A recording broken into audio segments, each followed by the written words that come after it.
Thank you so much. Good afternoon, ladies and gentlemen. My name is Rahul Binoy, and I'm the event head and your host for today representing ASMA. ASMA stands for Adoption of Social Media in Academia. It is the leading community in academia catering to all the segments of education sector, comprising of schools, preschools, higher education, government bodies, and corporate houses. ASMA in itself is a knowledge sharing platform that helps to uncover the latest insights, anticipating future trends, and providing a transformative social media framework. Today's event, School Leadership Talk, wouldn't have been possible without our partner, Azvasa. Before moving on to the panel discussion, I'd like to invite Ms. Lalitha, Practice Head, Azvasa Education Services, to give a small presentations on how organizations them are helping schools and institutions. Over to you, Ms. Lalitha. Thank you, Rahul, and a very good afternoon to all the esteemed guests over here on this platform.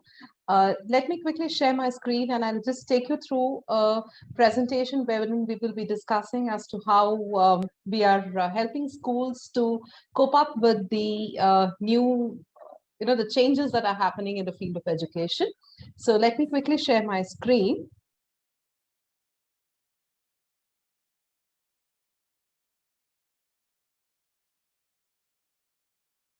Is my screen seen? Are you all able to see my screen? If you could come. Okay, yes, great. Yes. Thank you. Yeah.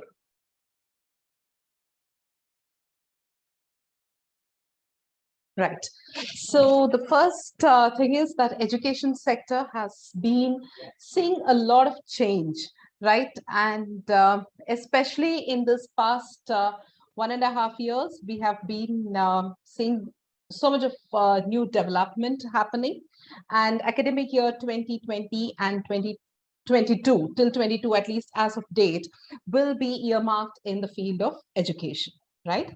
So let's just quickly look at how the transformation has been happening. So this is a kind of roadmap as to how we all have transformed. The education sector has transformed over this year.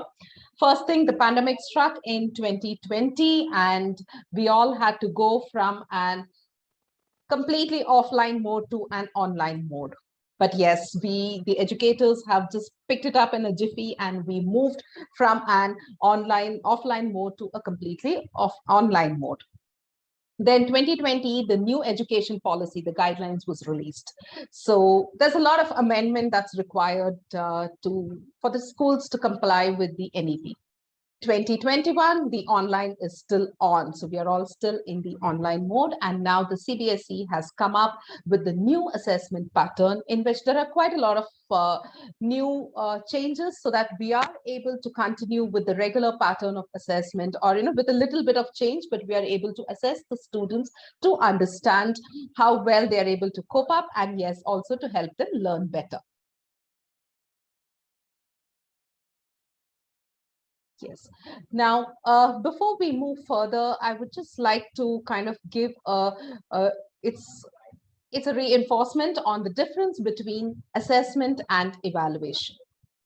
So the basic difference between assessment and evaluation is that assessment is a kind of an ongoing process, and it gives the feedback and it is individualized, whereas evaluation is more of a judgmental, and it basically shows the shortfalls, right? The shortcomings is what is projected in the evaluation, but a feedback is something that's going to give the assessment is something that's going to give a feedback. Now, the new CBSE assessment pattern, I'm sure you all are very well versed with it, but I would just like to summarize it in one slide just to kind of recap it. That is, the academic year 2021-22 has been split into 2 terms. That's the term 1 and term 2. Term 1 is tentatively the assessments are going to happen in the month of November or December, and the pattern would be basically the MCQs. It should also include the case-based questions and the assertion pieces. Now, coming to term 2, depending on the severity of the pandemic, or rather how well the pandemic is under control, either it's going to be subjective if things are under control, or it's again going to go into the objective mode. So we as educators have to be prepared for both. We have to be prepared for the, MCQ pattern itself going on, or if there's a sudden dip in the pandemic situation, and we are all going to go into the subjective mode. So how at Azvasa are we helping these schools cope up with this transformation? So we are trying to make this shift really very seamless for all the schools. The CBSE talks about the MCQs, that's a formative kind of an assessment. So how are we helping is in our LMS, we have a rich repository of MCQ questions after every chapter for the students to practice.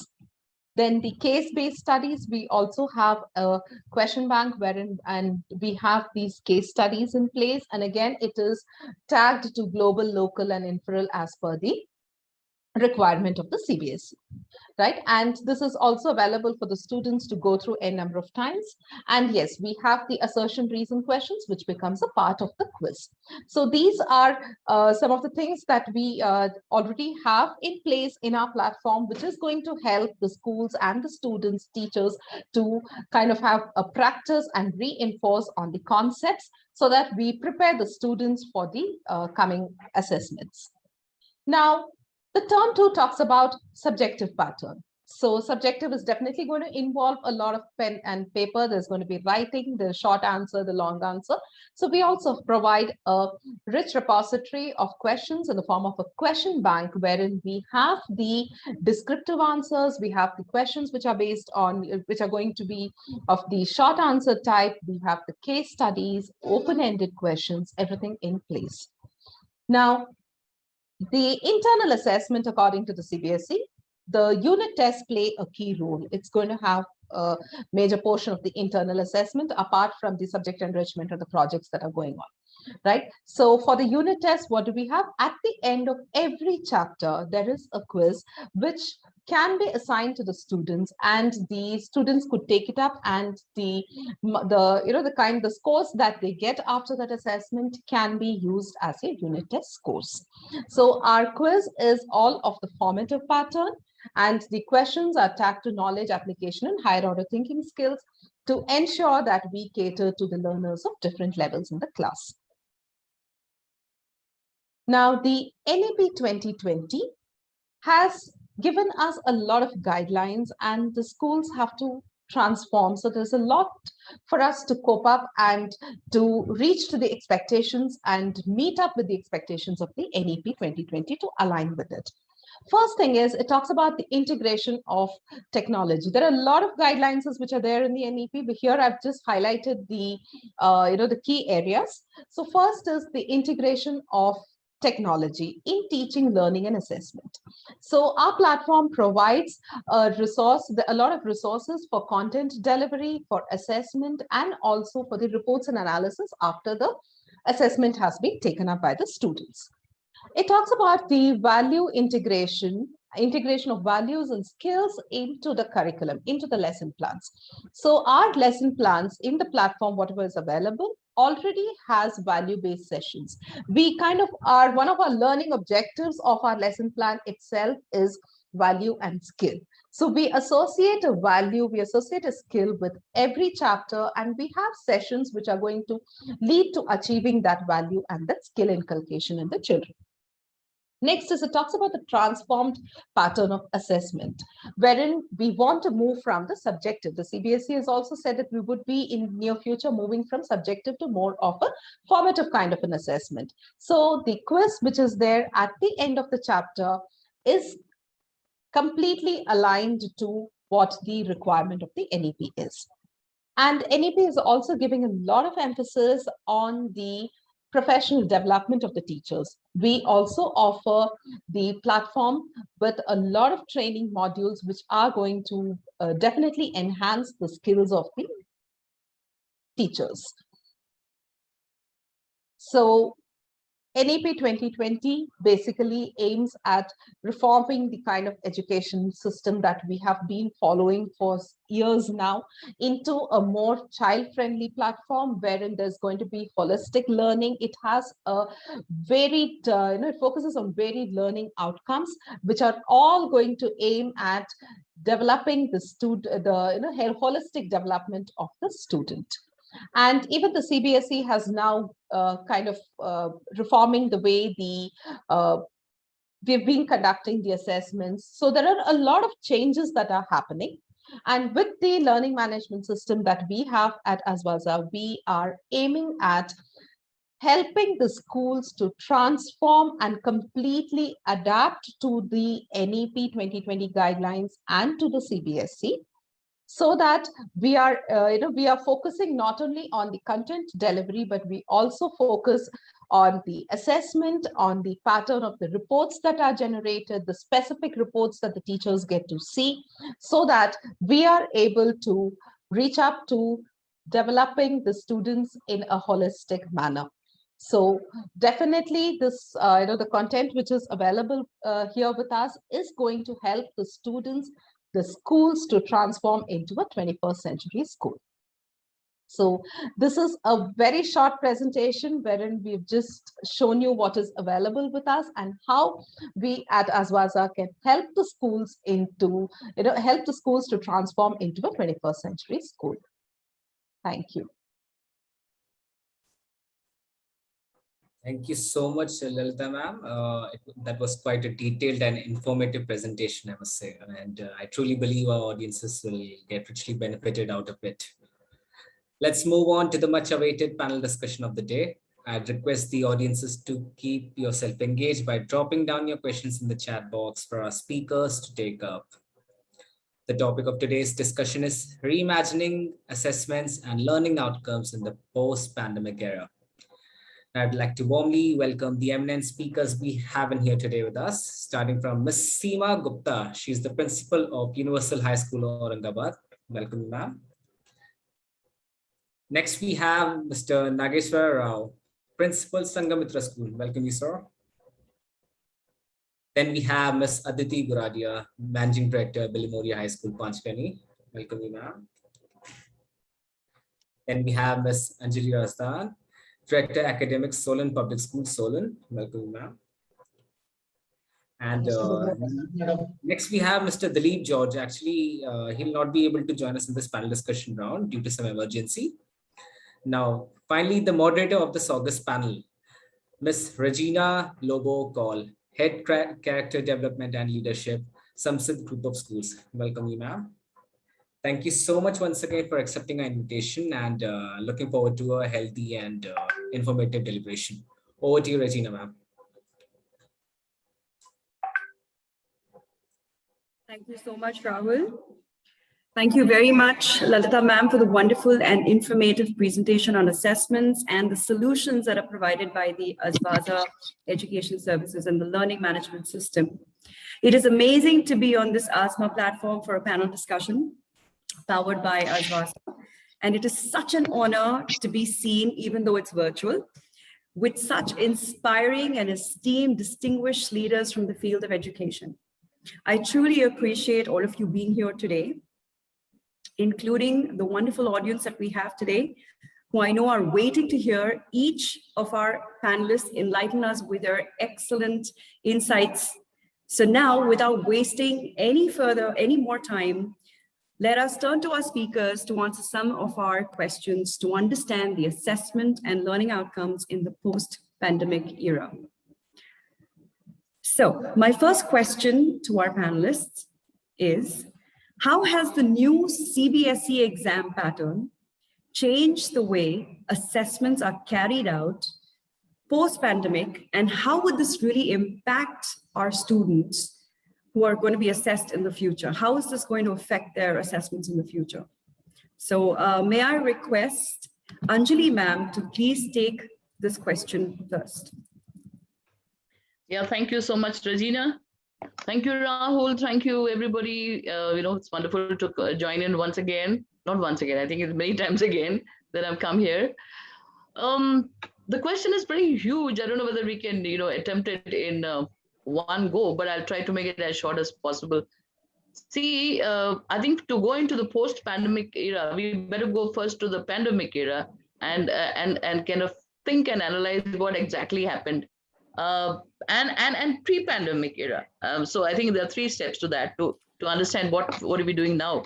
So pre-pandemic era, we were all very satisfied, a lot going on, a very fast track, thinking we are the best people on the earth, and every school, everybody thought their school is the best, digital boards and what kind of technology they thought that's the end of the term.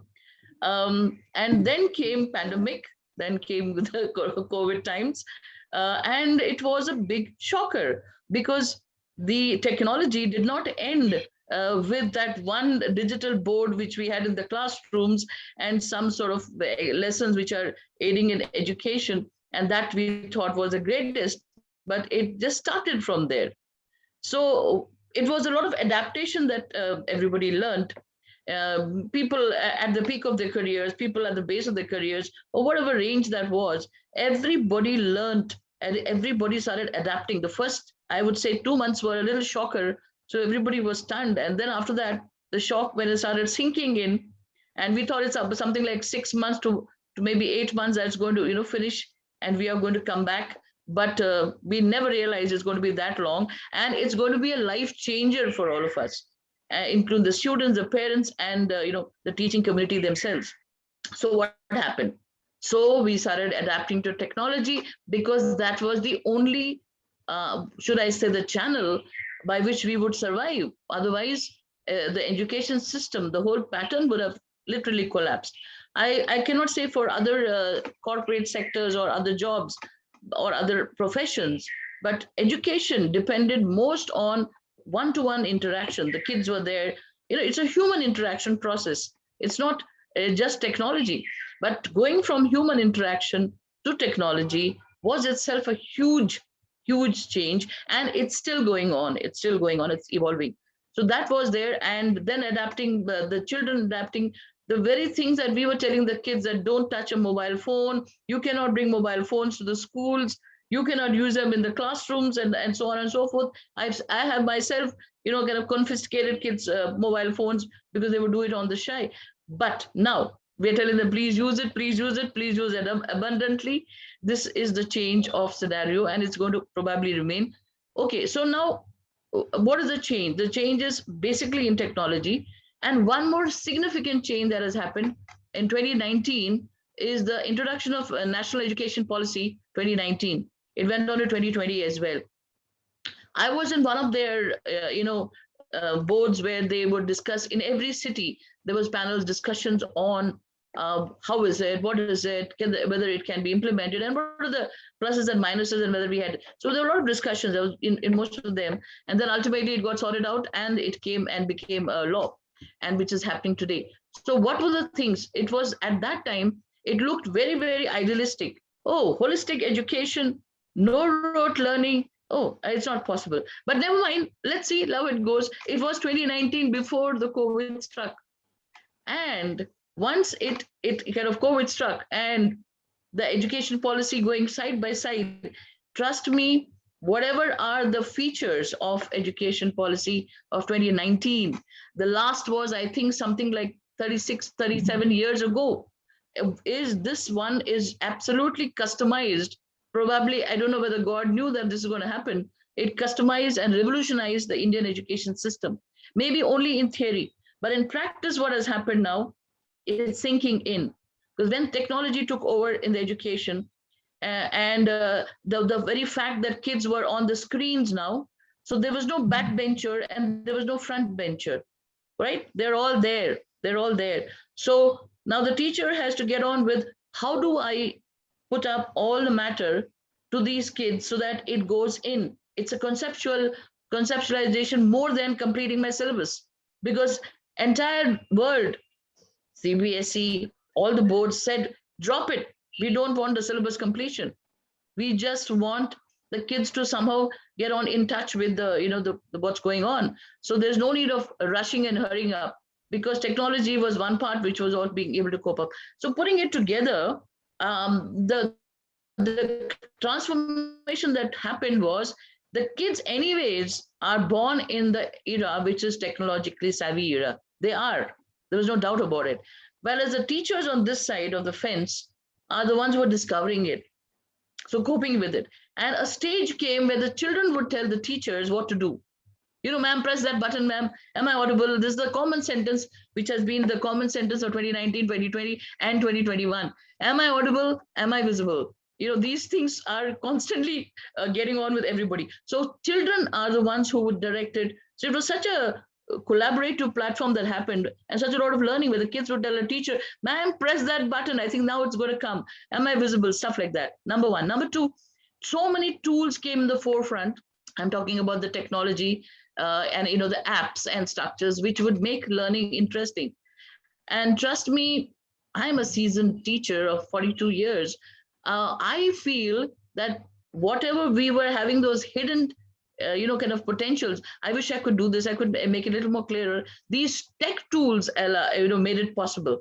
These made things possible to the children conceptually, which possibly would have never been if we were pre-COVID era and enjoying the, thinking we are the best. No, now it was sinking in. Abstract concepts started getting better.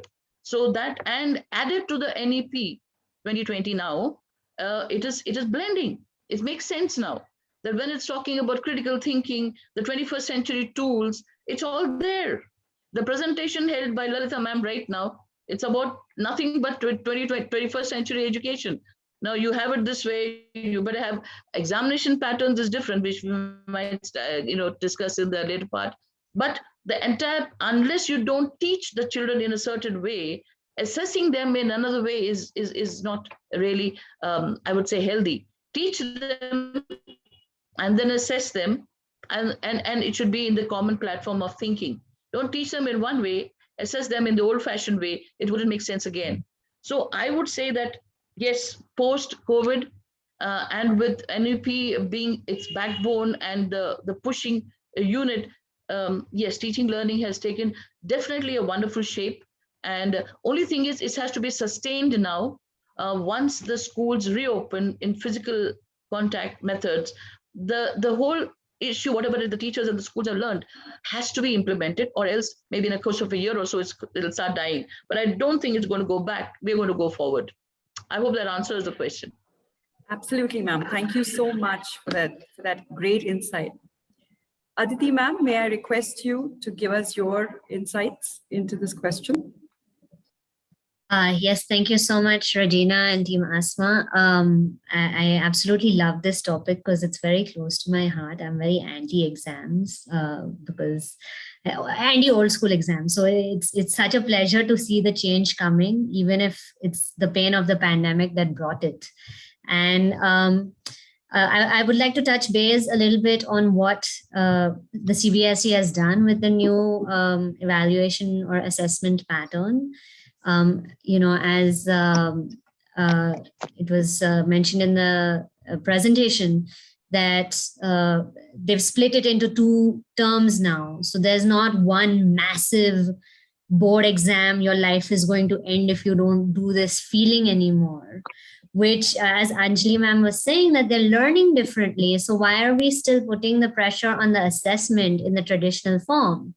Right? Our children think differently now. They see the world differently now. We have to give them that at the end of the circle as well. The circle was not completed when the old assessment still existed. And I think this year with the board exams being canceled was a big wake-up call that, look, what we're doing is not going to work anymore.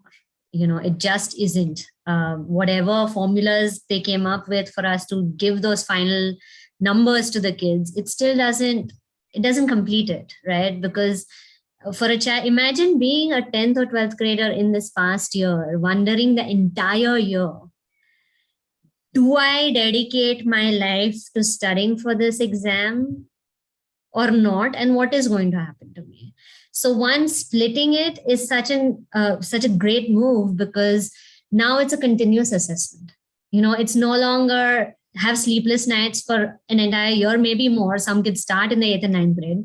So now it's no longer, think only about this one thing And then at the end, you'll have these 10 days where you'll sit there for 3 hours a day and your future is going to depend on it. Now it's, hey, you've learned something. Let us see what you've learned. How do we improve on it? How do we grow on it? As Ms. Lalitha said, that there's a difference between assessment and evaluation. And there's a massive difference between assessment and exam. What is an exam? It should be an assessment. There should be self-evaluation. We never give the kids the chance to self-evaluate because it's all about the numbers. And I think that the new pattern also helps pave it. We're not there yet. I wouldn't say it's perfect, but at least it's a beginning. It's a foot in the door, because now there's also this projection, right? For that child in the 10th grade or the 12th grade, 5 years from now, where is that child going to be? University. What is the university expecting? The university is using those numbers for entrance, right? To get into the university. But once you're there, what you know, how you apply it, where do you use the knowledge you have is more important. Those numbers, nobody asks again. So now we're going to be assessing the kids. I mean, we were, schools had made the move, but at the end of the day, even after that move, we had the board exams. Now, if that change has also come, now we can continuously work on the skills, on the growth of the child, on the productivity levels. So I think that this change is paving a way to a better format. And I will repeat, we're not entirely there yet, but it's a great start. It's an amazing start from 2019, as Anjali ma'am said, that, there was a wake-up call and the pandemic just made it more like, we got to do it now and nobody has a choice. I think it leveled the playing field as well for all institutes, that even if you really like the traditional way, you still have to bring the change, for the children. And the children are the ones who are bringing the change now. Classrooms are more child-centered. The kids are running the show now. The teachers have been forced to be the facilitators, and the teachers are now learning how to be excellent facilitators. So overall, it's a good move. Thank you so much, ma'am. Thank you so much. I know I've had these chats with you in your school as well. So I know that you're very passionate about this, and especially about assessments and formative assessments. So great going. Thank you so much. Thank you. Seema ma'am, may I request you to please share your thoughts? Yes. Thank you, Regina ma'am. I'll say that this assessment system, we used to have, few years ago when we were talking about the continuous comprehensive evaluation in one way. Right. But then I don't know what happened, and, it boiled down to 0. And then we started with the same thing, the final board examination and all. But I must say that this assessment system, which the CBSE has come up with, is, the best one. The reason being, our education system is said to be the best system. People would like, they would prefer coming to India and, go for this higher studies over here. But when it comes to the assessment, somewhere, it was like we were focusing on the rote memory. And therein, a few of the students were missing out on something. And that led to the problem when they came for the higher studies. It was like, okay, fine, the person is a 95% scorer and, 90 plus. But the thing is, when it used to be, when going for the professional degrees and all, they were not able to do well. And then parents used to question, what is the reason? The reason was that the child was good at rote memory and child could score good marks over there. But when it came to actually understanding the concept, that was missing out. And I think this assessment system which we have today, or the continuous comprehensive evaluation which we had, focusing on the formative assessment and then the summative assessment finally at the end of the year, no doubt. But this actually helps the child to, be thorough with the concepts. And I, as an educationist, feel that we need to make it a point that when we are in the class, the child should be clear with the concepts. And if the concepts are clear, whether it's a formative assessment or whether it is a summative assessment, doesn't matter. The child will be able to do well, whether it is objective, whether it is MCQs, or whether it is, reasoning and assertion, or whether it is any other wherein you are writing subjective answers. So I feel that this system this way of assessment is really going to, take children a long way, and wherein, as a teacher also, I don't have to rush through the syllabus. I know that in this particular chapter, these are the topics which I need to focus on. And as an educationist, I need to see to it that these concepts are clear to the child. So whatever field the child goes into, he will always remember, even if he is going for, let's say that he aims to become a doctor, doesn't mean that he will not remember the social studies concepts, or he will forget the language concepts, right? And I think as an individual, it's basically talking about knowing every subject. So whether it's a doctor or an engineer or an architect or a professor, the person should be well versed with everything. And I think this type of assessment will force the teachers to go on the focusing on the conceptual based teaching and learning. And this will really help the children to do well throughout their life. Thank you. Great, thank you so much, Seema ma'am. Thank you very much. Nageswara sir, may I request you to please throw some light on this?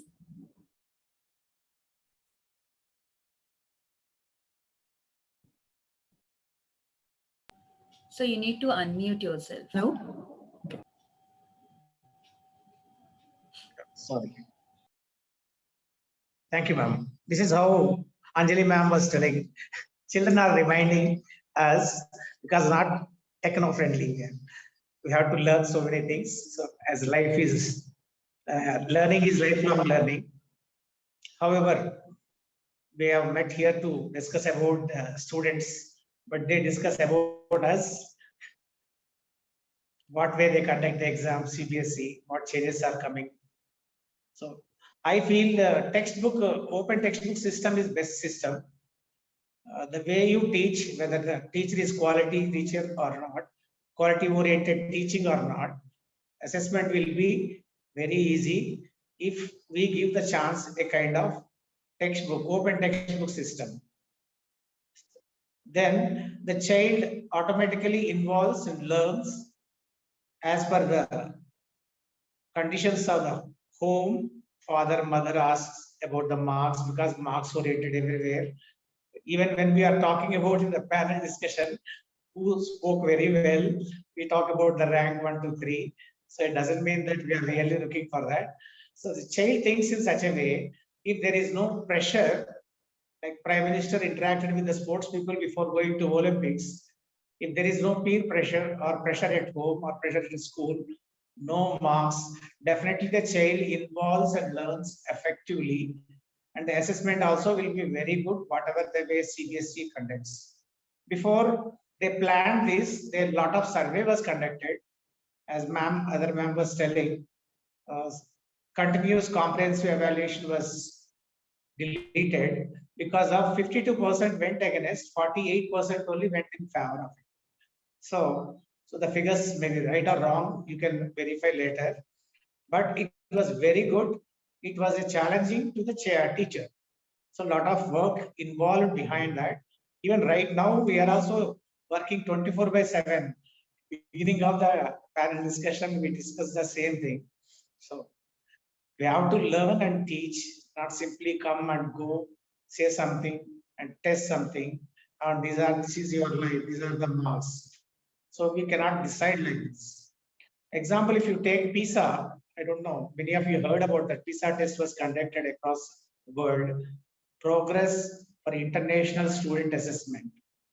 Our country stood last but 174th, 73rd position. So that shows that how we are teaching. Indirectly, the blame should go to the teaching community. We cannot blame the children because the learning based on the teaching and pressure at home, father, mother, teachers, they point out the mistakes of the child or the teacher. However, learning should be joyful and happy. If the child learns happily and joyfully, automatically how they like games, in the same manner they should do gamification in the learning, activity based. Some are learning by only listening. Some are able to learn by watching some videos and all. Some are kinesthetic learners. Some they do activity, they learn more. So different kinds of learners are there. I can't expect when I teach all the 40 students or 60 students in the class learned everything. If I take a feedback, definitely I'll come to know my drawbacks. So that's how every teacher, they put their hand on the heart and think, oh, am I doing justice to my children?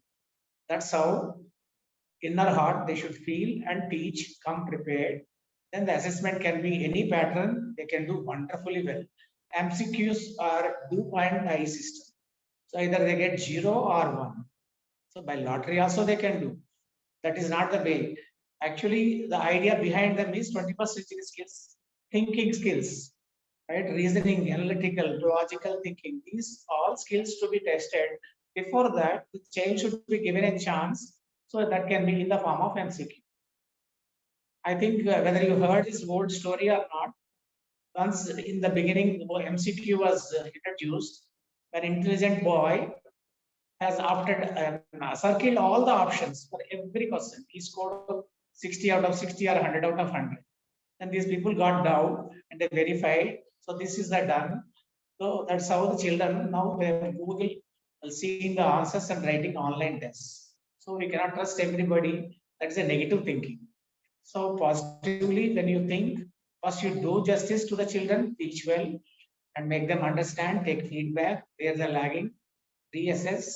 Again, you test the children as per the CBSE norms, MCQ test or the long learning, whatever it is, long answer questions, short answer questions.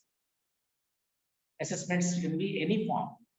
Open textbook, why is suggested? Because what lesson this question belongs to, which lesson this question belongs to. So where should I look for this answer? That's how the child develops the curiosity, how they like movies, every dialogue they remember. Because we cannot blame the child. See, when they watch, they like it.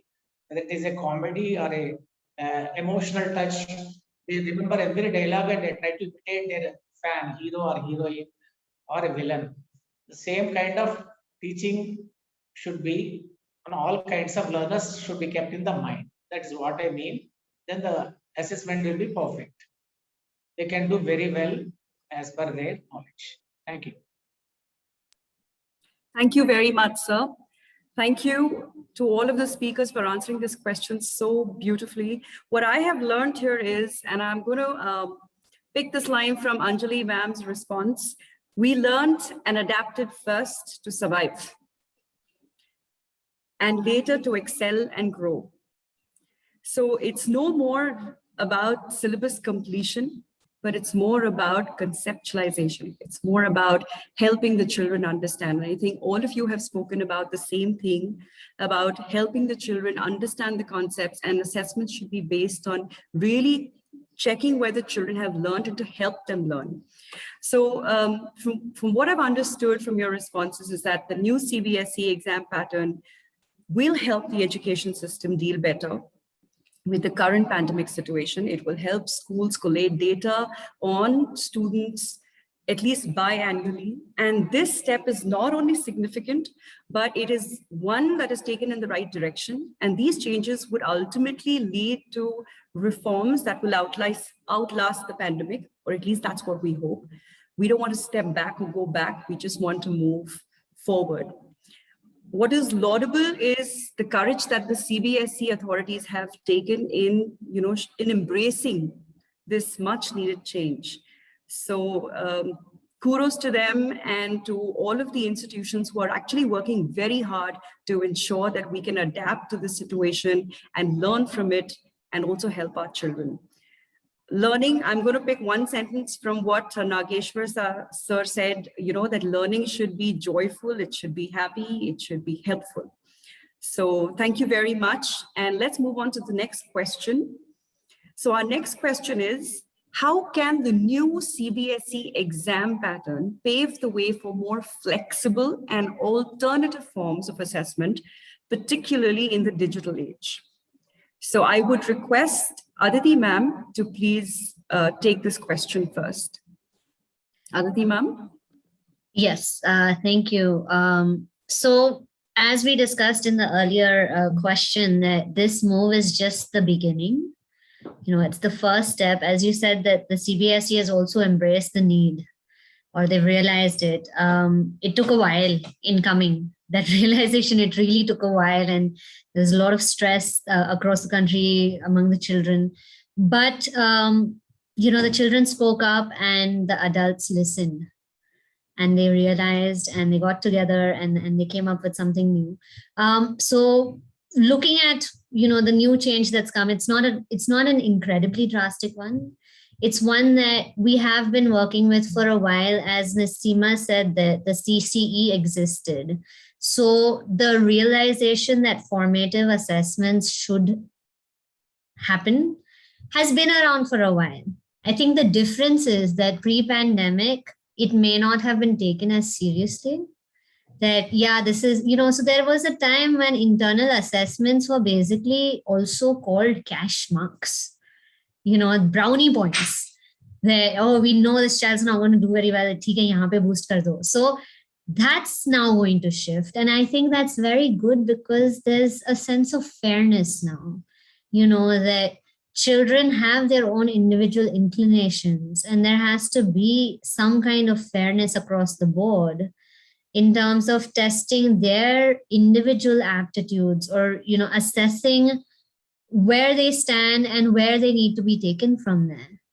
And that the new pattern is kind of indicating towards that because there's project work, and there's critical thinking based, and there's subjective, and there's objective, and there's formatives.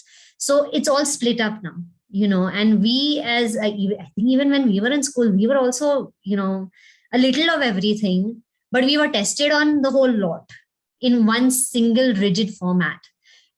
That's changing. And, as Anjali ma'am said, that we learned, out of the need, and then we grew into it to thrive in terms of digital literacy technology. Now, the teachers and the schools have been trying very hard for the last year and a half, not just boards, right? Well, let's look at the younger children as well. How do you assess? How do you know fine motor skills, cognitive skills? How do you know if they're receiving what we're teaching in the online format, this and that? And somewhere we have to meet in the middle, that we've got to figure out how to know. We may not know all of it, but we've got to try. So we've embraced the online assessment format. I would say that the children haven't entirely, because we're going to send a Google form link, and the kid's going to get on there, acha itna time hai, yahan se Google copy karo, and it's okay. I personally believe that even if they're copying, at least they're using their brains in that. Even copying pasting needs a little bit of paying attention. So somewhere you're retaining, you're at least getting the curiosity to find the answer. You're not just giving up on it. But somewhere that the children also need to be onboarded in embracing that, hey, while we teach you for 45 minutes online and then we give you an assignment, please do it, send it back. Because there's an assessment happening. The assessment is not to say, hey, you get a 9 on a 10 or a 2 on a 10. It's more for me to know what to do with you in the next class. Right. So I think that the next step should be that, the kids also need to be brought on board, that don't look at this as an exam any longer. Don't look at this as a do or die any longer. Look at this as a growth, a step towards your individual growth. And I think that, also with a lot of apps and a lot of other technological resources, we're going to get there. That's the next step. We have to get there, where assessing online should be the new normal as well. And there shouldn't be any doubts about whether the child's going to copy or cheat. That should no longer be important. It should be more, is the child able to do it? And even if the child has a need to copy and that they've, plagiarized, that in itself is an assessment indicator. That usko nahi samjha hai. He's not grasped the whole thing. We've got to go back to the board now with this child. So it's a good, good change. Thank you very much, Aditi ma'am. Sometimes I really feel that I had, mentors and coaches like all of you, because I used to be so weak in math, and all I've ever heard is, you're useless, you will never do it. So I think this whole system of the assessment pattern changing is really going to be beneficial for all of us, and especially in this age, this new digital age. So thank you very much. Nageswara sir, may I request you to please throw some insight on this?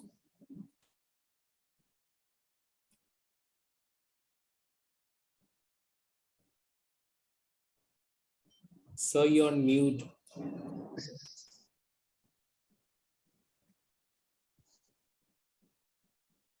When somebody suffers, so they go to the hospital, they diagnose and they say something. So they don't believe, they go to another doctor and they go for testing. So then they confirm the first doctor is right or wrong. This is how the comparison starts in the school level, or if you talk about the kitchen, see how tasty my mother prepared today, or my father prepared today, or how I myself prepared today.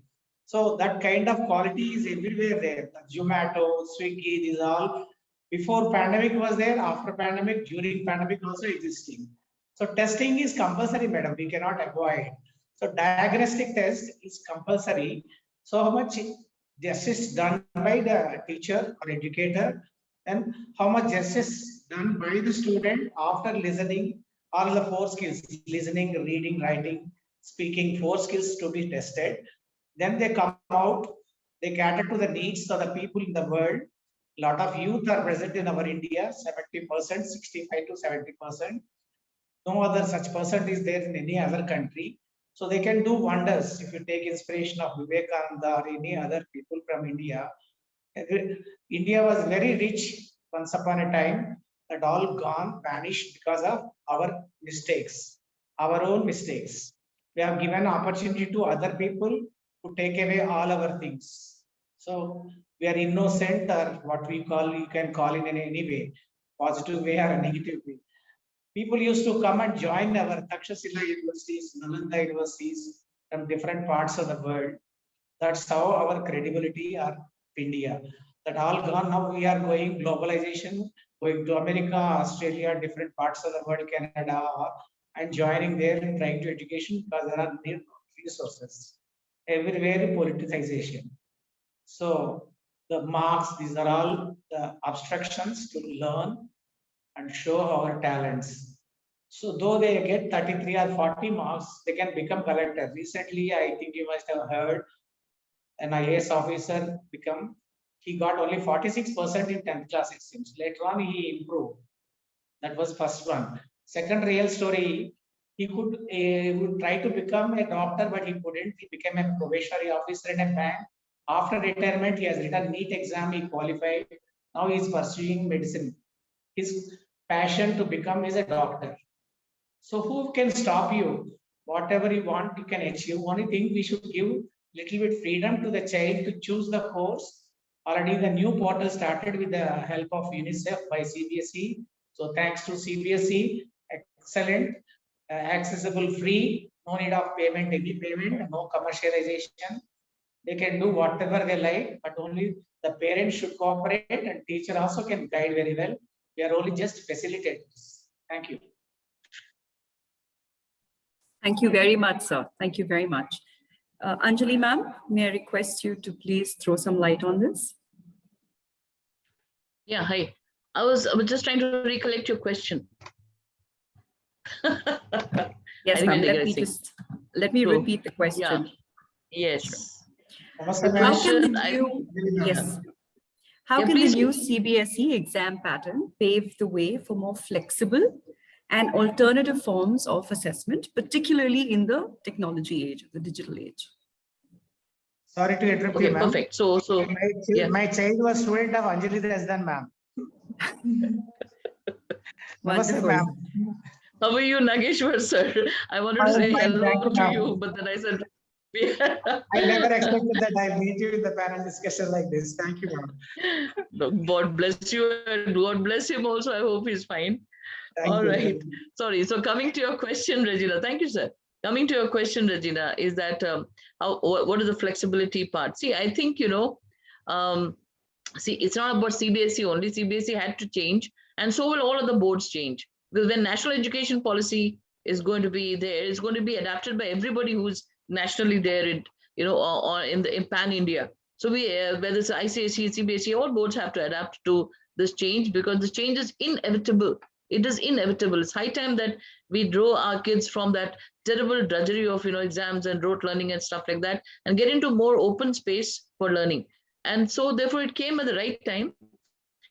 One of the things I feel in terms of its the pattern is that, there is something called 360 degrees evaluation. 360 degrees evaluation. We don't judge anybody in real life. We don't judge anybody by the way they speak. That's it. You think you are very honest if you speak, you might put up an act. So the way you speak, the way you behave, the way you eat, the way you move, the way you mix with people, these are all facets of a person's personality. Why are we judging a child, therefore, only on the way they write an examination? You're right. So this is just one of the 360 degrees. There are all other areas as well. There are all other facets. The way the child interacts, the way the child, kind of speaks, the way the child does a little bit of social service, the way the child does role playing, does a little bit of drama and theater. All this in academics is forming a wonderful, this is what is called holistic. Otherwise, the holistic can be the other holistic. It can be HOLE, the holistic, which sucks in everything over there. So this here is a holistic one, which has to take 360 degrees approach to getting on to knowing the child. And what is an exam? Exam is a reflection. It's putting a mirror in front of you and showing you, look, this is how you are. And a very honest reflection of what you are. And then if you have some defects, then you try to correct, that's a different matter altogether. But it's a reflection of your own self. So exam, important, yes, but it need not be only pen and paper test, which is what we all have grown up with the dose of pen and paper test. And I think it was getting oversaturated. I would again like to thank COVID-19 for coming and teaching us a wonderful lesson. It has given us a wonderful slap on our faces, saying, wake up people, you're only on pen and paper. It's time to go beyond that. And thankfully, as I think Aditi ma'am said, or maybe Seema ma'am said, that yes, CCE was a wonderful thing which somehow had got in. I do not know for what reason they stopped that. It is such a terrible loss, I would say. But I think now it's coming, it's getting revived in terms of, again, into the pattern of assessment. So there will be something like case studies, there'll be something like portfolio making, there'll be something, and all these are patterns of assessment, the 360 degrees approach. There'll be something to do with how do you speak and talk, and obviously how do you listen. Writing, we are all champions. We Indians are champions in assessing and writing. So in any language, it's LSWR. That's the approach, LSWR. So what is, LSRW. So L stands for speak, listening. The first thing we have to do when we come to the world, we listen. The second thing is speaking. We should be taught how to speak, how to get the right pronunciation, the right intonation, whether it's English or any other subject. The third, what is that? LSR, reading. A child who doesn't even know how to say ABC can still read it because they see a Cadbury chocolate, they know it's Cadbury chocolate. So that's association of words with pictures, reading.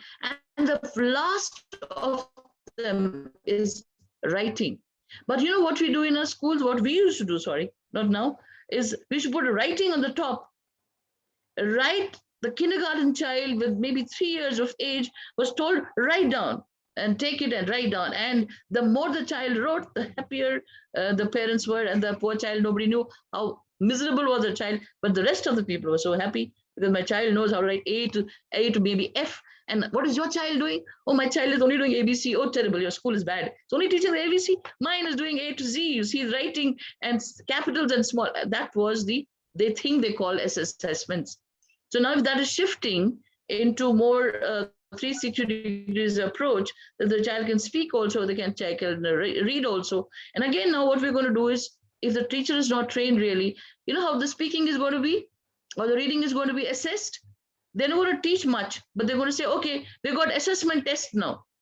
We are so test oriented that somehow we have to get out of our mind of our system, is that you first teach them how to read, teach them how to listen, teach them how to speak, then you assess them. But we teach nothing. We teach the curriculum, all right? And then we assess them straight away without any in between, connections where how do we check for understanding? Do we know whether they've understood or not? No. You teach, then you assess. Then you teach, then you assess. So I think it's really high time. I'm really, really happy that something like this is a transformation to the kids, and it was inevitable. And if we hadn't done it now, for whatever reasons, I guess we would be 100 years behind the entire world in where they are and where we are. The other thing is STEM. The STEM in education is, again, it's not an assessment, it's a pattern of teaching learning. Science, technology, engineering, and mathematics. And when it comes to STEM, it's now gone to STEAM, science, technology, engineering, arts, and mathematics. Blend all this together and then they teach. And then when you assess, it cannot be traditional assessment. The assessment has to be in this manner. And one last point I like to say here is, when we talk about engineering, a lot of people ask, me many times very innocently, ma'am, how can we have engineering in, for example, English? How can we have engineering in science? Ma'am, engineering is engineering. No, please understand the deeper meaning of engineering.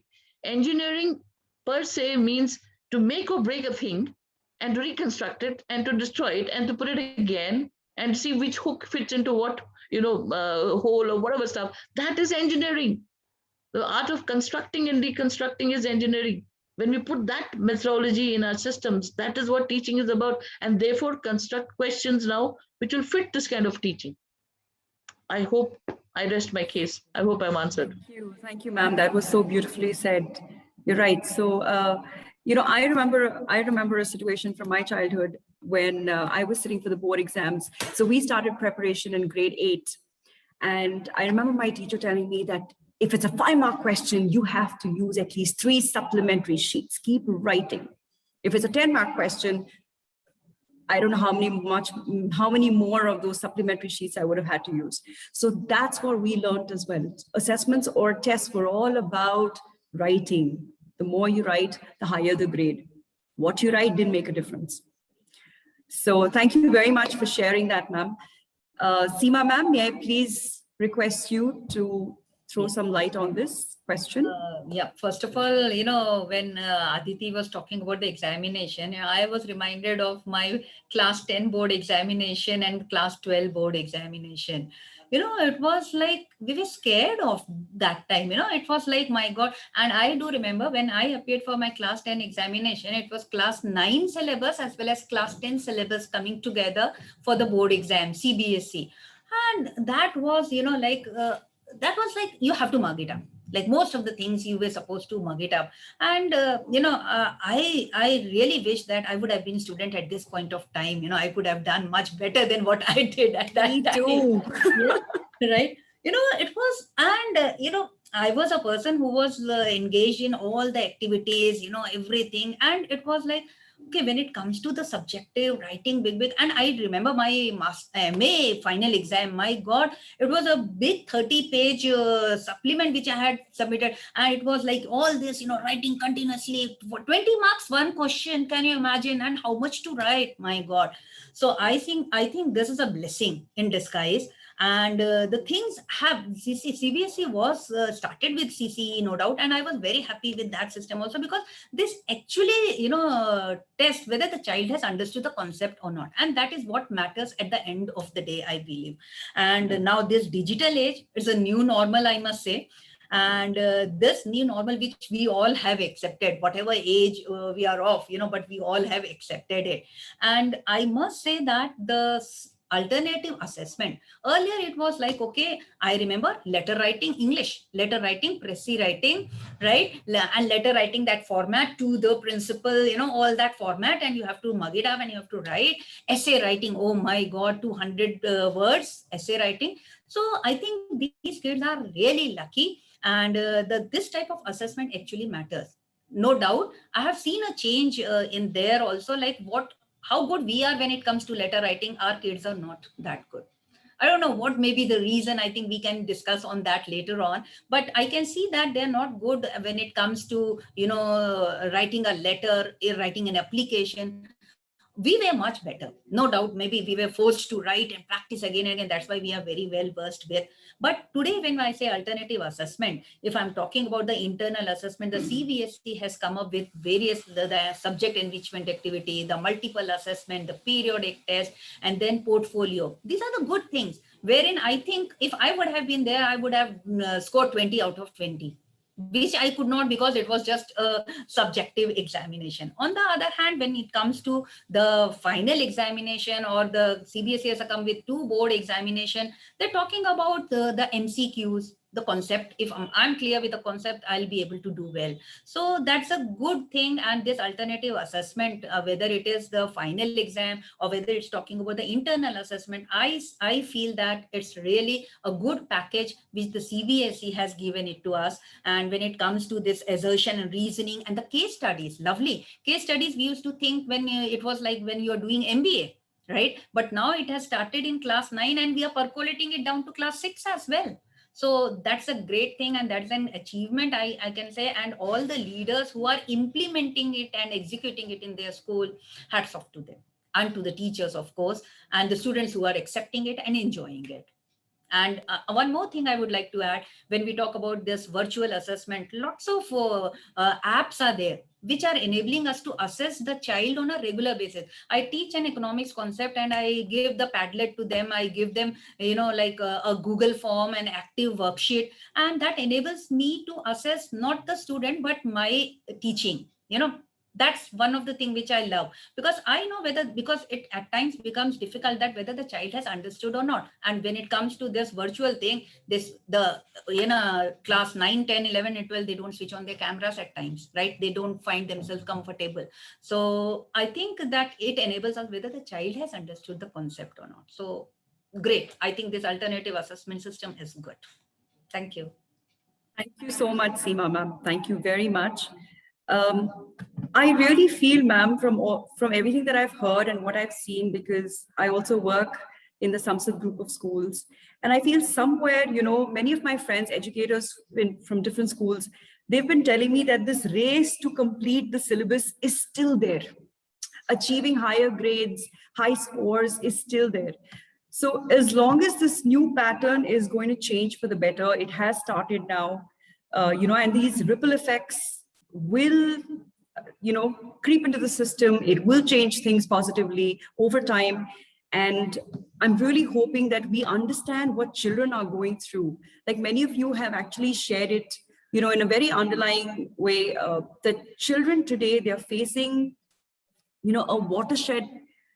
They're not only facing a watershed event in terms of a global health crisis, they're all worried about the pandemic, parents are really worried. But I think what they're also, the challenges that they're also going through is, what's going to happen to their future. They're constantly worried about how to navigate the shifting job market, or probably how, are they going to learn how to respond with agility over the lifetime of unpredictable changes that they've already started undergoing. So they're in a state of trauma right now. And I think if our online assessments can, in a way, help soothe that, make it simpler, easier for them, where they don't have to struggle about rote memorization. They don't have to think about, filling in those answer sheets, writing those continuous long answers. If we can help them understand concepts. Seema ma'am, you very well said, that writing letters, I think we're way better. Only because I feel we've practiced it or done it so many times in our sessions when we were growing up. Today, if we can help them understand the concept and why they need to write certain letters, what are the formats that we can use? Why are these formats used? I think our children will be in a better position to, understand all of these subjects, all of these concepts really well. And I really hope this online learning and assessments is the only way, I think, that will enable this transformation for them. So thank you very much for answering this question. We'll move on to the next question now. So my next question, and it's directed towards Nageswara sir first. How does the new CBSE exam pattern help to bring competency-based assessments to the center of learning? So if I may request Nageswara sir to please shed some light on this. Yes. Thank you. Anybody expected that 30% syllabus will be cut for the pandemic group of particular this batch who passed out without writing exam? But many exams were conducted at their school level, online or offline. But the children, they jumped with the joy the moment that exams cancelled for class 10 and 12.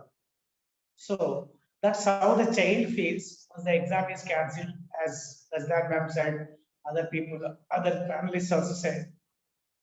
Writing finally comes to a problem because different evaluators evaluate according to their mood and their thing, whatever the situation.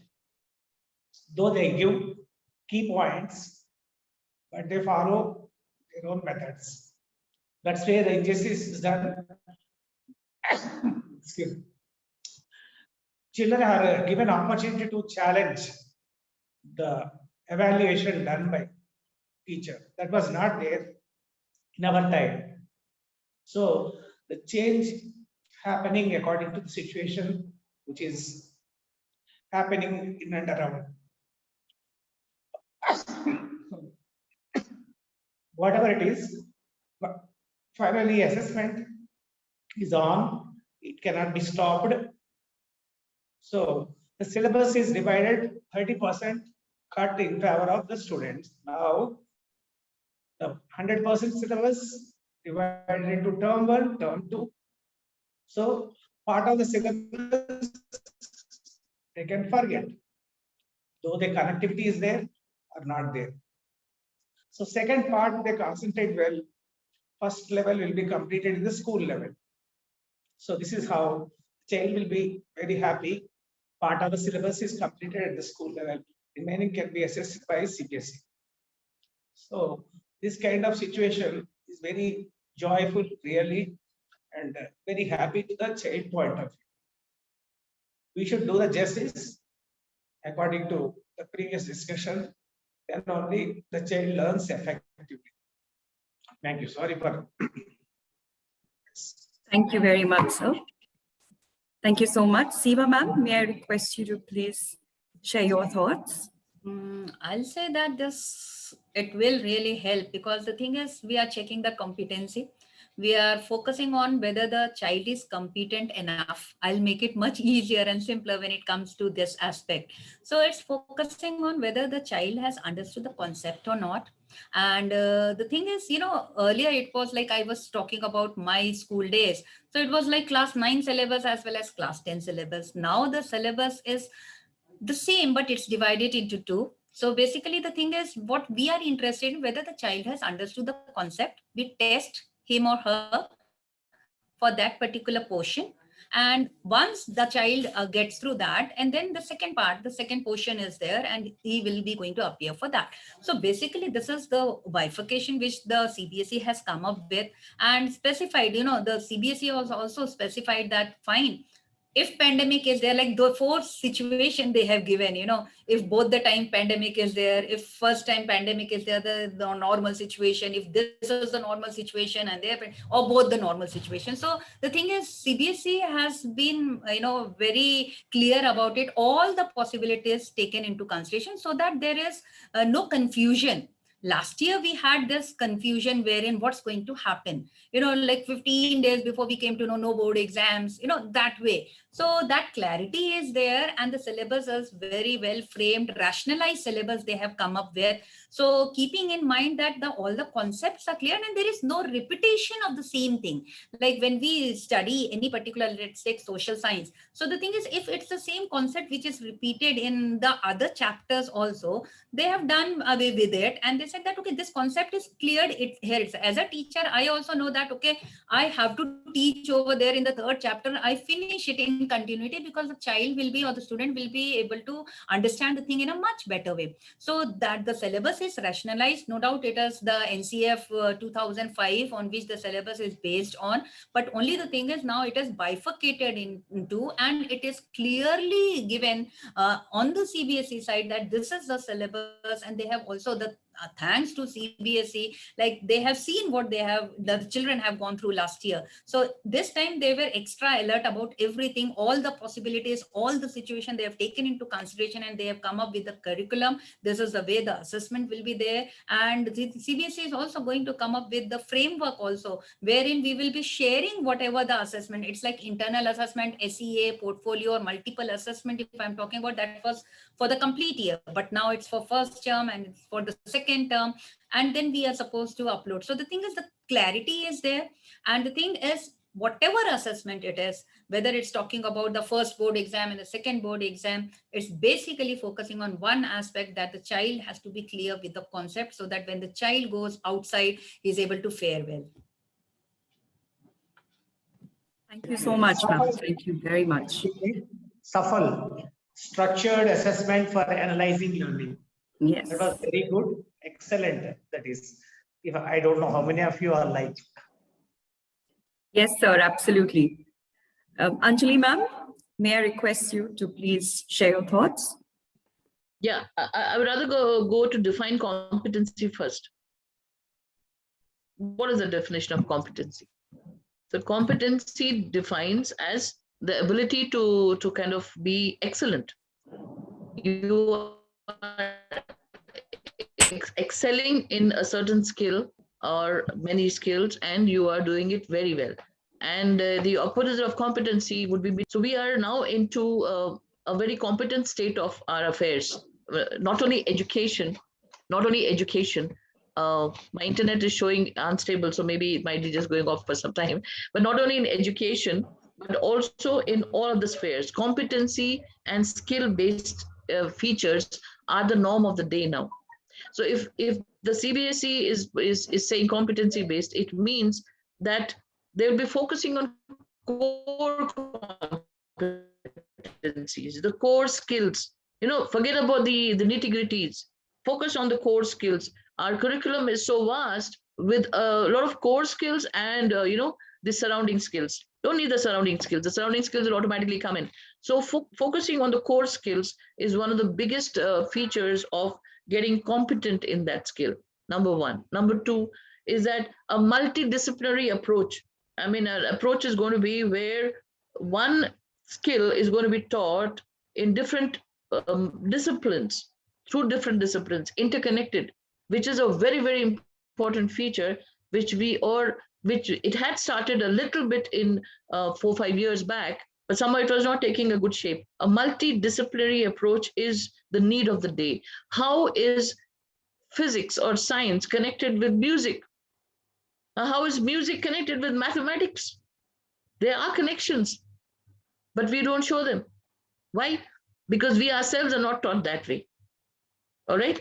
So now the time has come where we have to show these connections. I think I think there's a freezing here. Can you hear me? Yes, ma'am, we can. Can you see me also? Okay. Yes. I thought my internet shows unstable internet. That's not the technological problem. Okay. So coming back to this, once there is a multidisciplinary part, which is what's getting done nowadays, getting one to the other subject, connecting them, and getting onto the core skills and focusing on them, making a child come out with a little bit of, something valuable that they can learn, when they can apply and give it to the society, what they got from the society, which is a school, something that they can give back. Otherwise, what happens is they give exams after exams, and we used to go out and we used to get into the big bad world of job, and we forget school education completely. If today also somebody asks us anything about the 10th or the 12th grade or anything, nothing is remembered. Why? Because there was nothing to remember them. So this is one of the methods. And the third thing which comes to my mind about competency-based is that the CBSE has divided it into 2 terms. There is a term 1 and there's a term 2, which means it's 2 semesters, technically speaking, which means you don't have to learn and wrote right from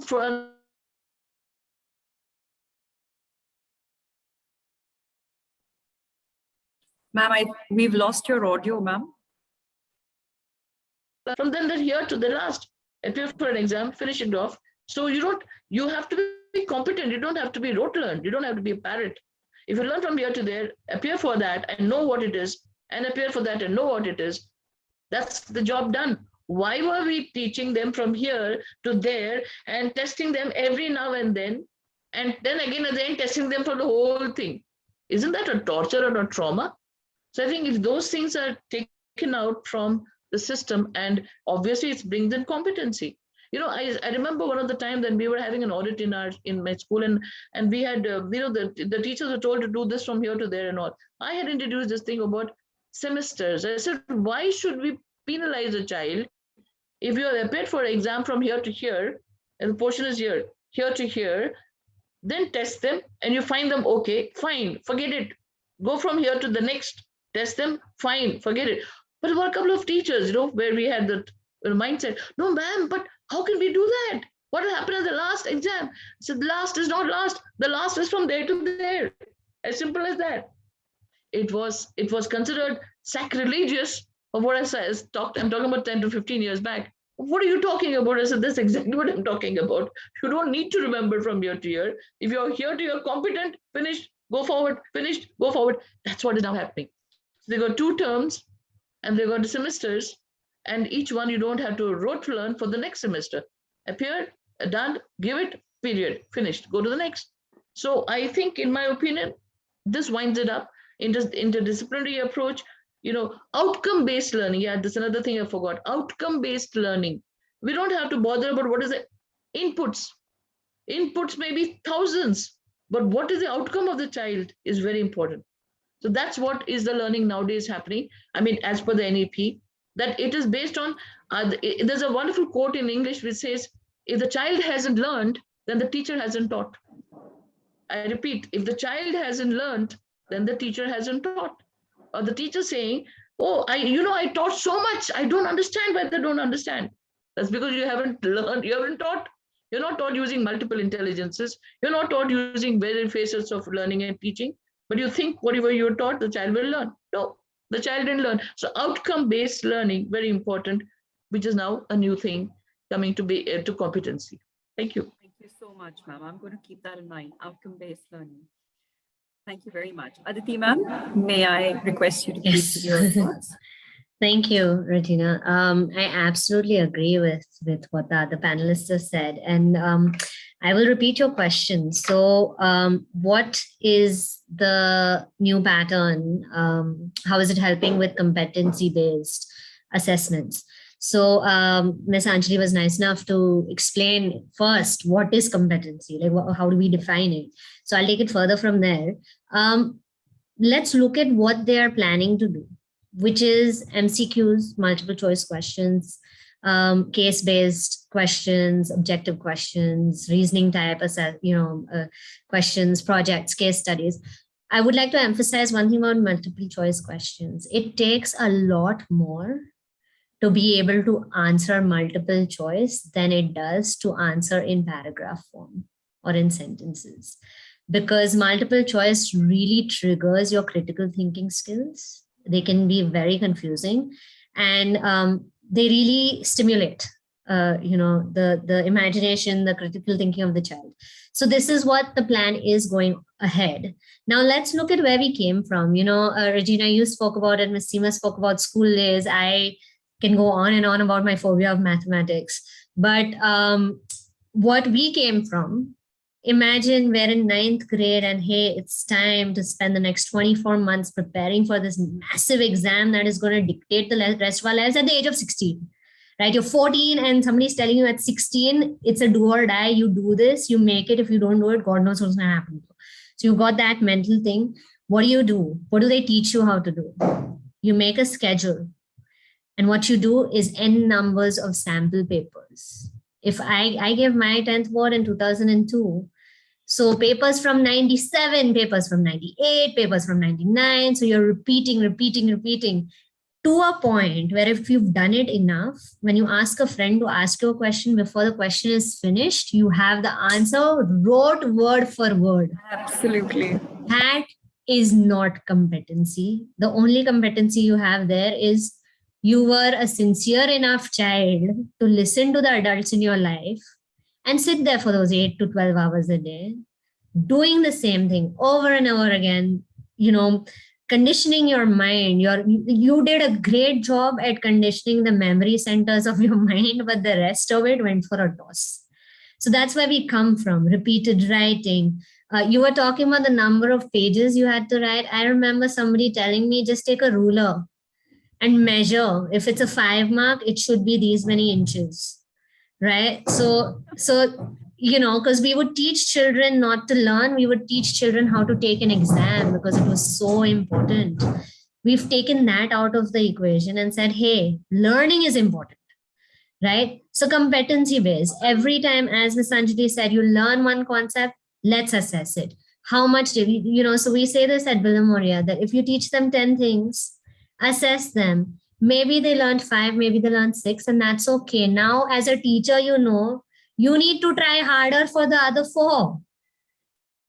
Children learn when teachers teach well. So the new format will, and I think moving away from that whole rote and repeated, I think that the students who took the exams 6 years before me wrote the exact same answer that I did. And in those 6 years, so much changed in science.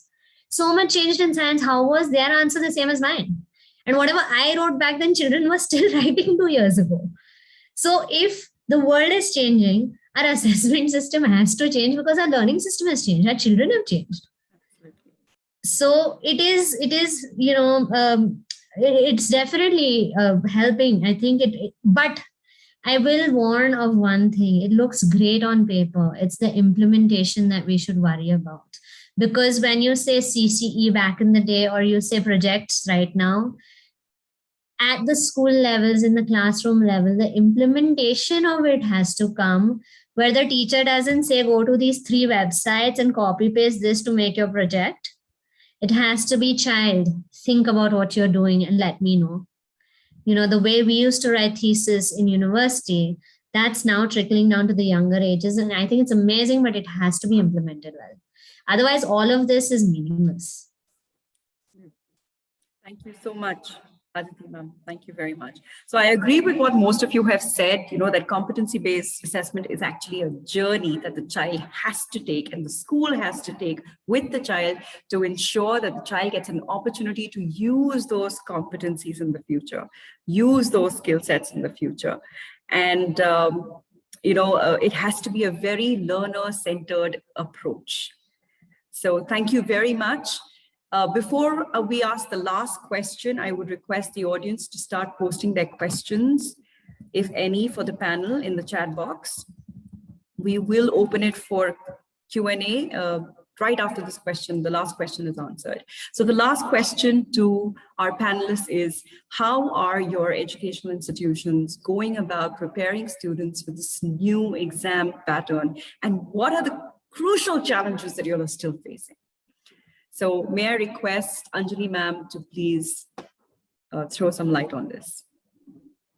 I think there is not so much clarity as yet about preparing children for the examinations.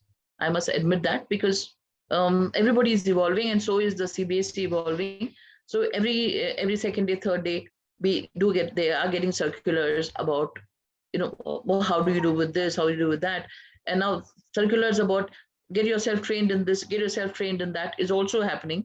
So it's a simultaneous process. On one hand, they're talking about the change. On the other hand, they're talking about the fallout of the changes, possibly, understanding. The third hand, they are also seeing, so how are the people going to be ready for these changes? The implementers, which is the teachers, the soldiers. And finally, it's going to go to the kids who are going to get it on them. So that's a final stage. So the background work is going on still. So I don't think, to the best of my knowledge, that there is a crystal clear understanding of how are the schools implementing these changes. The clarity has to come from the board, and it's coming in small bits and pieces. But one thing I would say in the whole thing is, one of the basic things in the whole process of the clarity and implementation is that it gets into the soldiers. It gets into the DNA of the soldiers. And who are the soldiers? The teachers. They are your frontline people, they are your frontline workers. And it should get into the DNA of how do you get onto the new approach of teaching learning. Assessment is a very, very simple thing. Teaching learning is the most difficult thing. If that is done in the way that's to be done, assessment is just one tiny little offshoot of the teaching learning. So getting that teacher ready with how do you teach now with the newer thinking, I tell you, why did CCE kind of had a break, had a fall? Because it took off beautifully. The concept is so nice. Everywhere it was done, but everybody interpreted it their own way. And one of the things which made me so ticklish was that you find some teacher down somewhere in some other some other state and say, yeah, now you got a CCE exam, better do it. CCE exam, right? The way the twisting happened of that poor little CCE is incredible. You have to believe it to know what it. Everybody interpreted it the way. So there were trainings going on, but before they could have reached the nook and the corner of the heart and the DNA of the person, they scrapped it off. So the same, we are taking off from the old example. It should not happen now. Now it should go into every DNA of the soldiers to say, this is it, how is it, what is it, why is it, everything. It has to be internalized. It has to come from inside. And then when it is put out, and then of course it makes sense, then assessment is as a small thing. But last but not the least is, it's still going on in the online mode. And once the kids start coming to school, I do hope, keep our fingers crossed, it's high time the kids come to school. It's high time they come to school. They are, everybody is getting mentally unstable, no matter what they say, that children and people and everybody has to go and get on with. Education is not an industry which can happen with only technology. How long can you sustain it? It's maddening. Imagine a kindergarten child who must have had to go to school. That child would not know the meaning of school. For them, the school is one little frame here called, the school. Imagine that literally. And to a 10th grader, that's a different matter because they've seen school. But imagine those who have never seen school. So school is required. So once the school gets on, and then the teachers or simultaneously the teachers into training, it's not only the online training. They need to know in contact training what it means with all these implementations of NEP. I think then it makes a lot of sense.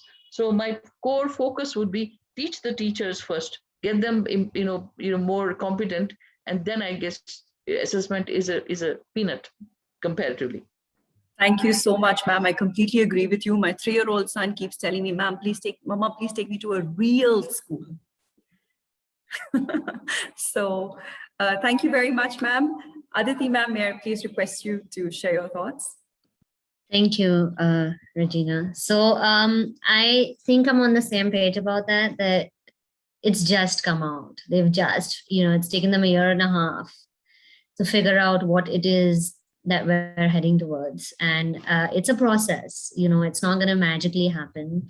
And it's a process of even the board trying to figure out what next and what are the contingencies. If not this, then what? If not this. And I really like that this time they at least gave like 4 different scenarios instead of just a declaration. It was not that. This time they kind of thought about it. On the ground level here, I think it's not just about assessments. We had to make the move towards progressive education even more than we did pre-pandemic. Post-pandemic, it was like a flash, like now. So training teachers for the new, at Billimoria, we've tossed the textbooks for up till grade 8. So we do learning outcomes because the CBSE has done this beautiful thing where they've given us the choice. They've said, hey, if you want to do it your way, no problem. Here's the learning outcomes that ideally should be covered per age group. So we take the learning outcomes, we have thematic learning, integration, because I agree with Ms. Anjali, integration is the only way to teach. It's the only way to learn. That's how we learn in life. So academics is no different. So, so training the teachers to accept, because last year, when the last couple of board subjects were cancelled, there was an uproar of traditionalist teachers, not just at Billimoria, but generally in the, in the fraternity of abhi kya hoga? Marks nahi hai to kaise? And it's like, but marks don't decide the child. Yes, assessments are important. We do need to know that they're prepared for the future, but if not this, then there has to be something else. So getting them mentally on board, getting the children mentally on board that listen, way back in the day, you may have thought that a project is a joke, but now it's everything. Way back when you might have thought that an MCQ test is just one of those things your teacher does to, mess with you. But now it is the very core of your assessment or evaluating where you stand, the self, evaluate yourself. So bringing the children also into that space where it's not just we'll figure it out in March. Now it's throughout the year. Take your learning a little more seriously, think more, explore more. So preparing the kids, preparing the teachers, and most importantly, the partnership with the parents. Because more than the teachers and more than the children, I think the parents are extremely worried because they don't have the inside view that we have as educators about what changes are coming up, right? They don't know. We know from the back door what's coming. The children, I mean, they couldn't care less. They're just going to do what we ask them to do. The parents are the ones having a hard time making the shift. That yes, we're glad the board exams got cancelled because it's not safe, but now what? What about my child's future? So onboarding parents, I think that the implementation challenges start there. And once we have that figured out, as Ms. Anjali said, you train the teachers, everything falls into place. You onboard the parents, everything falls into place. And then the rest will just come step by step. So a lot of training, a lot of talking to the parents, a lot of, we had a tough time onboarding the parents about the learning outcomes. So, there's a lot of that going on right now. And so when the change in assessment comes, we should be ready for it, irrespective of what they do. Thank you so much for sharing. Thank you. Seema ma'am, may I request you to please throw some light on this? Yes. Basically, I must say that, there are three important stakeholders, right? When it comes to me sitting over here as a leader, I have to take into consideration the parents, the teachers, and my dear students, and all of them need to understand what is the system all about. I agree with Anjali ma'am, Aditi ma'am, that yes, we need to see to it that it is implemented. The system is there, right? Everything is there. But the thing is, it needs to be implemented. And when it comes to implementation, we need to take into confidence not only the students and the teachers, but also the parents.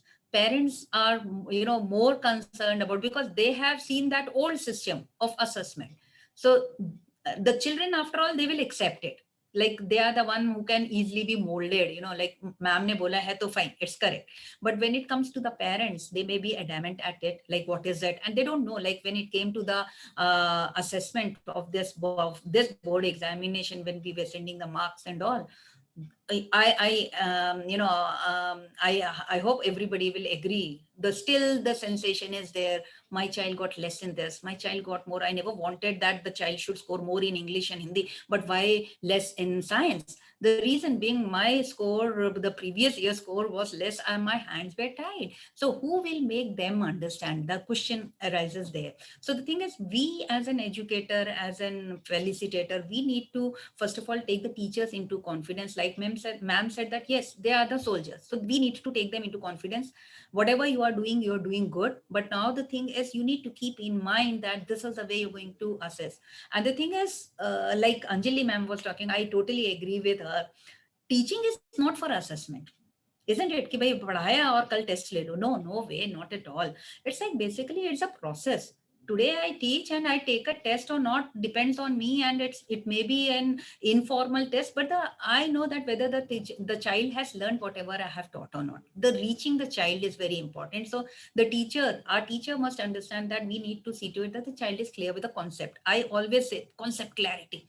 Similarly, when we talk about this assessment over here, the teachers need to be trained. Like we were talking about NEP, lots of training, CBSE training and all, online training, and this many sessions have to be completed, and how it was completed, we only know it, right? This many hours of teachers training. To start with, they were excited about it, but later on it was number of hours which mattered. So we need to see to it that how we can see to it that if the teacher is going through a training, whether actual learning is taking place or not, one thing. On the other hand, when we are talking about how are we preparing the children for this, right? Now MCQs are there, assertion, so lots of practice. First of all, we need to, I normally do like this. I tell my teachers, like, take one paragraph,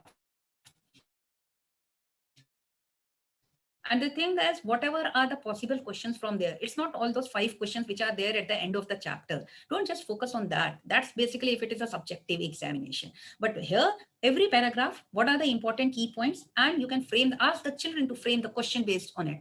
So the thing is, they are thorough. They will read it, they will answer it, they will be thorough with that particular paragraph. And similarly for the complete chapter. And at least I must say, at least class 10, the textbooks are the Bible, right? The textbook has everything and they are assessed on that. And if those concepts are clear, no doubt we need to move out of the box when we are explaining the concept to the child. But we need to see to it that the child can understand any question based on that chapter. It should not be those 5 questions or what the questions which are there in the question bank or last 5 years question, right? So that we need to work, and teachers need to be trained. Parents we need to have, once the things are much more clear, then conduct an orientation for the students, for the teachers, and for the parent, so that they also have a clarity and they are also well prepared for this upcoming examination. Thank you so much, Seema ma'am. Very well said. Nageswara sir, may I please request you to throw some light on this?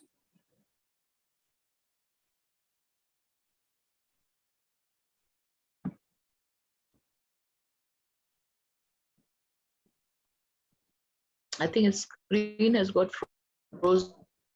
Yes. Maybe an Nageswara internet sir? issue. Okay, I see. Now he's there. Sir, can you share your thoughts on this, sir? How is Sure, your ma'am. institution, preparing? Technical glitches everywhere there. We are blaming the children now. So it's happening in our discussion also. So it's common everywhere. Pinpointing all these, it doesn't look nice. Case study, as ma'am said, and CBSE said, is the best part of it. Based on the case study, at least the reading habits will be developed. Reading is ignored by all of us, including teachers. So teachers, that is elders, or as ma'am said, a small correction if ma'am accepts, instead of saying soldier, we can say warrior, ma'am. Go with warriors, we are all go with warriors. So we are going with the heart and soul to face the challenges from the children and the parents, stakeholders, as you all said. So it's very, very important. We have to do 100% justice. It is possible. So collaboratively, we can make it. Like example, my idea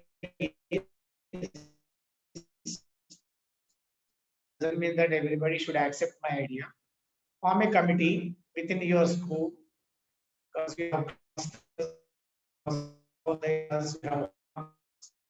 of learning. CCSC also training, like driverless cars, all kinds of technology is developed as the child, not to copy all kind of things. So whether it is MCQ or formative assessment or internal assessment, we are not supposed to give full marks. If you take an exam, 4 different answers. Some of them are very intelligent. I am not a good teacher, example. So I put A and B, none of these. So my job is over. So we are giving indirectly one option is cut. So we are giving easy chance to the child to score the mark by getting the correct answer from the MCQ also. So that's how the CBSE is indirectly doubting, all are feeling that. So that feeling should not come, it should be erased from the mind. So you can do the justice by creating good kind of questions based on your teaching and take collaboratively. Suppose I am an English department, I prepare a question and I give it to mathematics department, science department, all the departments within the school. So everybody goes through, they see the difficulty level of the question and they follow that particular thing and they give a suggestion to the teacher, because within the school there will be no egos and all those. They modify and they prepare similar kind of 20-25%. They can put in front of the children. So as a facilitator, definitely we can face the students, we can give different questions, a number of questions, the form of MCQ or the other formative summative assessments. So CBSE anyhow is going to supply the question paper. So if they give 6 papers, we choose our own, whatever we like. So again, there is a chance, what you call liberty to choose the question paper from the CBSE, which is set by, they said between November to December, different dates will be given. So we will follow that according to your availability, completion of syllabus, the race, as per the CM, what you call the movie, Three Idiots, race, everywhere it is a race. So don't complete the syllabus, see that the justice is done to the syllabus. And curriculum syllabus, many of them don't know the difference also. So that variation should be known from our side first. First we correct, then we can give all the scopes to the children to face any kind of war. Because we are warriors, no? How to face the war, we can tell them. So they know better than us. So if you form groups, they can learn different number of tasks. They can do collaboratively, group activities. Many kinds of learnings are there. So case study is very, very good because it gives the problem. But solution who gives? Everybody talks about the problem. This is the problem, that is the problem, this is the problem. Ultimately, solution is very, very important. So solution can be obtained collaboratively among the teachers, right? Among the clusters, sahodayas, hubs, whatever. Like ASMA is a platform. Like different kinds of platforms are available, many platforms. The moment CBSE says something, different kinds of technologies come out to the schools, they reach them. Oh, we provide this, we provide that. They try to do the business. To avoid that, we can ourselves form a group and prepare all kind of questions and face the challenges. Challenges there every day, everywhere. We cannot say that no to challenge. Accept the change and change according to the change and bring a change in the people, especially our children or our college children, our own children, and among our community. No ego, it is learning. So we can learn from other departments, integrate all the departments, and then that STEM becomes steam, steam became stream. How many of you noticed? I don't know, but I'm not pinpointing you all. As Razdan ma'am said, reading is ignored. So STEM became steam, then stream. Reading is ignored, reading was introduced, art integrated. Mathematics, how can we integrate mathematics in using music and art and craft? So other day somebody was explaining, they're standing in a position, some mudras, 5 mudras are there. So what are the shapes you can see in this? You can associate with the physics, you can associate with the languages, integrate everywhere and make them fun and joyful learning. And we also feel happy when our children score good marks. Historical because so they have that data, they stored, they were able to give the 3 years course to every school. You can imagine how CBSE very, very clever. So like that, every teacher should be clever, principal should be clever, the management should be clever. Everybody should act in such a way that face the challenge, take it as a proper way, positive way, and achieve the goals. So I think everybody can reach their goals with 100%. Thank you so much. Thank you so much, sir. Thank you very much, dear panelists, for sharing your views. I mean, all of us realize that this pandemic has created a lot of complexity, uncertainty, and fragility, but we've also realized that with these anxious difficulties that have come with this complexity, this uncertainty also contains great potential that is generating a lot of awareness and also sensitivity to our interdependencies. I love the way all of you have spoken in many ways about collaborating with all the stakeholders. And I think this can be a wellspring for hope. So thank you very much. And now we will take a couple of questions from our audience. So I'm just going to try and pull out a couple of questions. Please give me a moment. We have one question from Pradeep Ram.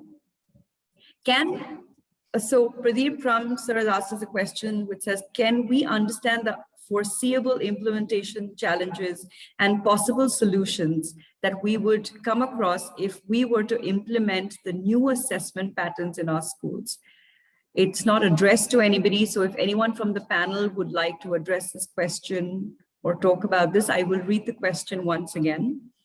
Can the panelists help us understand the foreseeable implementation challenges and possible solutions that we would come across if we were to implement the new assessment pattern in our schools?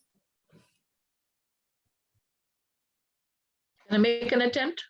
Yes, Anjali ma'am, please go ahead. Yeah, I think the word is foreseeable. I think that's what foreseeable. Yes. So I think implementing the assessment pattern, I repeat again, we have discussed this. Assessment is one part of the entire process. Rather than focusing on a smaller part, we better focus on the bigger picture, which is teaching, which is getting on to the teaching, if it's in the correct way, with all the norms that are the new norms. Assessment is a cakewalk. So I think focusing on the teaching, then, if you think, now how do we foresee implementing the teaching process? If that was the question. Well, for that, I would say again, that we have to get our entire, I stand corrected by my Nageswara sir, we have to get our entire warriors, the frontline warriors of our educational setups, which are the teachers, we're to get them actually empowered. We're to get them empowered into how do we teach with the new norms. Once that empowerment takes place, and it's just a small word called empowerment, but in real life, it's huge to get it into their system of understanding. Not that I have to pass my time, I'm going to take a test and I'm over, and then I'm going to show the management that, look, this is what it is. No, it is intrinsic. It has to be right from inside that a teacher has to be a teacher. So it's a big process where the teacher training and their getting into the system of teaching learning is a precursor to the next part, which is testing. So I do hope it answers the question of Mr. Ram. Yes, Aditi ma'am. Thank you, Anjali ma'am. I love your answer, Ms. Anjali, and I would only add one little thing to that, and it's something we told to our team when we started their trainings last year, that it cannot just come, right? We cannot just tell them this is what you need to do and do it. They have to believe in it. They have to understand the why of it. Why have we changed the assessment styles? Why are we changing the teaching and learning styles? So they have to understand the why. They have to believe that this is the right way, and they have to embody it. They have to truly adapt it as part of their system as a teacher, as an educator, that this is what I do for my students, my children now. And this is truly going to help them grow further on. It's going to help me grow as an educator as well. So until they don't, it has to be the epitome of what the change we're trying to make here. It cannot, and I think that is one of the things with the CCA, when I look back, that the belief, the innate belief in the new system has to be there, that yes, this is going to work and we are going to make it happen. And it is the right way to go. So while teachers are being, there's a lot of workshops and training and stuff, but then that belief system also, the mindset has to, be overhauled as well. I was just going to repeat what Mr. Pradeep Ram wrote there was very interesting. He said, it starts with the mindset of, mindset training. Very, very important. And I think that's Aditi ji also said the same thing. Mindset change is the first step to anything. Yes. And I think the rest of it follows. I'll just add on to a little bit, I don't know whether you have a next question time or not, but I'm going to say this. I'm a teacher trainer. I'm a mentor over the years, So I used to train, and then I trained one school, and I remember it was to do on life skills.